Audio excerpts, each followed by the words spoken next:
செவ்வாய் கிரகத்தில் உள்ள ஒலிம்பஸ் எரிமலை அடிவாரத்தின் அரிய புகைப்படங்களை வெளியிட்டது ஐரோப்பிய விண்வெளி நிறுவனம். பல கோடி ஆண்டுகளுக்கு முன் நூற்றுக்கணக்கான ஆறுகளாக ஓடி தற்போது உறைந்த நிலையில் காணப்படும் எரிமலை குழம்பின் படமும் வெளியீடு.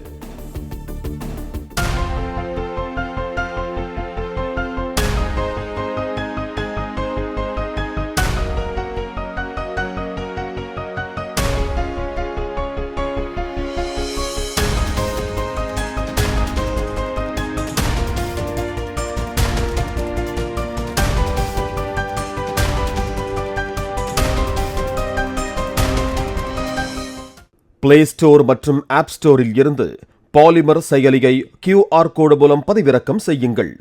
செய்திகளை உடனுக்குடன் பெறுங்கள்.